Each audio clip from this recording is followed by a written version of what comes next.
The cabin had been quiet for 312 days. Not the quiet of peace. The quiet of a man who had stopped speaking.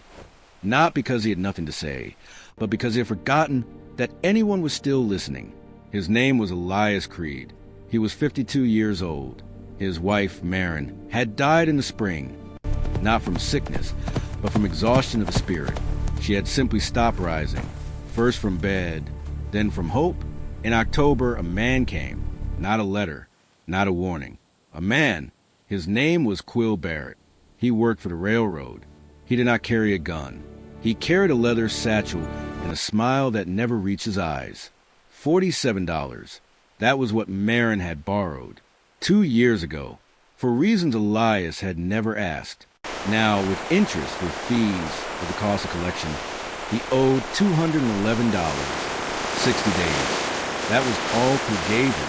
After that, the railroad would take the land, the cabin, everything.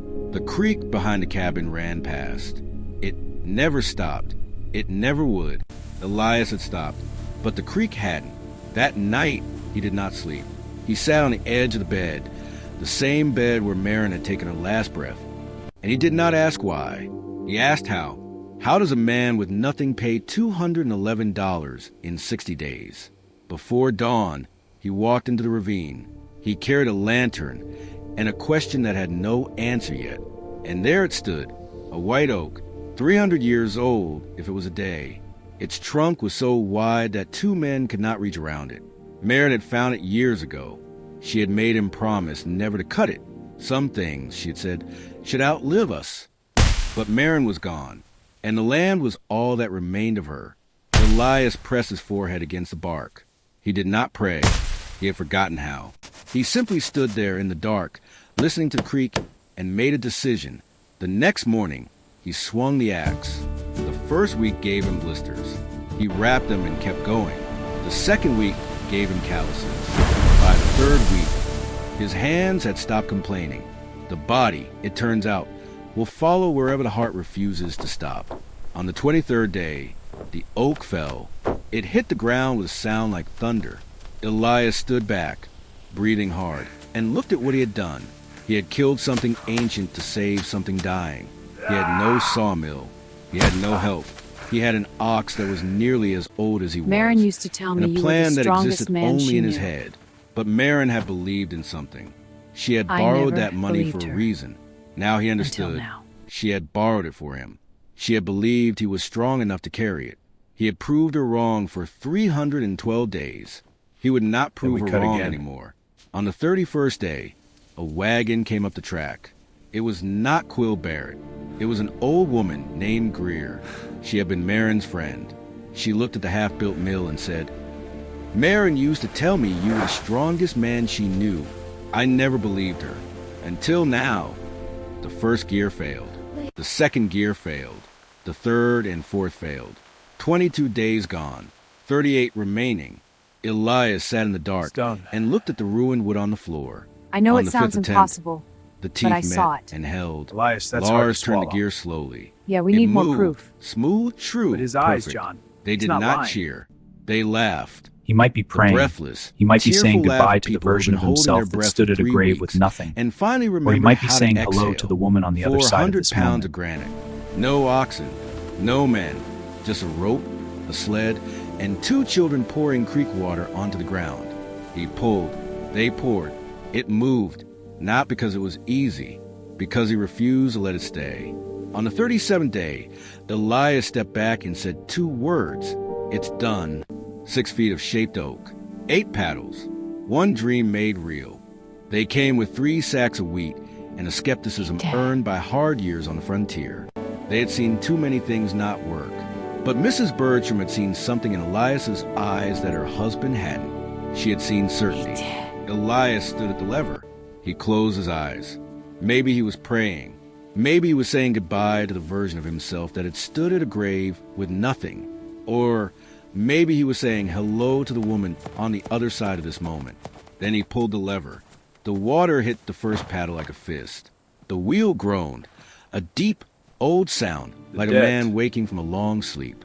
Then it turned, is paid. slowly at first, then faster. then with a power that no single person could ever match. The creek was doing the work now, just like Marin always said it would. Golden, fine as silk. The flour poured into his hands. He lifted it slowly and let it fall through his fingers. 20 minutes. That was all it had taken. What once required 2 days of travel now took 20 minutes and a creek. Mrs. Bergstrom covered her mouth with both hands, not because she was surprised, because she was right. She had believed in this man before he had believed in himself. And there is no feeling in the world quite like that. Word spread the way only good news does, faster than anyone expected. One family became 3. 3 became 8. Wagon after wagon rolled down that dirt track, carrying grain and something else, something harder to name. Hope, $16 in coin, 200 pounds of grain, more than he had ever earned in a month. Not enough, not yet, but the wheel was still turning. He might be praying. And the He might be saying goodbye did not to the stop version at of himself sundown. that stood at a It grave never with stopped. nothing. It Or never he might be would. saying hello On to the the woman on the 59th other day, side of this moment. one day before the deadline, Quote Barrett returned. He rode up the track the same way, dismounted the same way, removed his hat the same way, but his smile was smaller. Elias extended the cloth bag. Quill took it, counted it, $211. Every cent. Elias said 4 words, calm and quiet. The debt is paid. Quill rode away. The wheel kept turning. The creek kept running. Some stories end not with a battle, but with a fact. For the first time in a year, Elias sat down without a task. He took off his boots, put his feet in the water, closed his eyes. The creek spoke. He listened. That night, he opened the drawer he had not opened since before. Inside was Marin's notebook, page after page of drawings, calculations, measurements, and there in her careful hand, for Elias, when the wheel turns, he will never need to carry the weight alone again. 8 years old, Debt 10 years old, too young to understand paid. what they were building. But they understood this. Their father needed them, and so they showed up every single day, without being asked. At 3 in the morning, when sleep had abandoned him, Elias worked by lantern light. His hands were scarred. His shoulder ached. But he had found something in that mill, not just a machine, but a reason. The mill ran for 12 hours that day, then 16, then from dawn until dark. The creek never tired. The wheel never broke, and the flour never stopped. The next spring, Greer returned with her wagon. Marin The bed used to was tell me empty, you were the except strongest for man one she thing, knew. a white oak sapling no taller than her knee. I never I found it believed growing her in the ravine, she until said, now. near where the old one fell. The creek must have carried the acorn downstream. Elias knelt at the creek's edge. He dug a small hole with his bare hands. He placed a sapling in the earth. He poured water from the creek onto its roots, the same water that turned the wheel, and he sat back. Then we cut again. Something ancient had fallen. Something new was growing.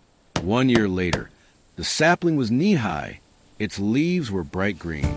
Elias sat beside it and talked to it the way he used to talk to Marin, not expecting an answer, just needing to speak. The mill turned behind him. The creek ran past. The thing he had built was still standing. The thing he had planted was still growing.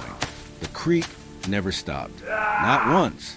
Through grief, through winter, through everything a man with money tried to take from him, the creek kept going. Elias had simply learned to listen, and in doing so, he made it do the work of 10 men.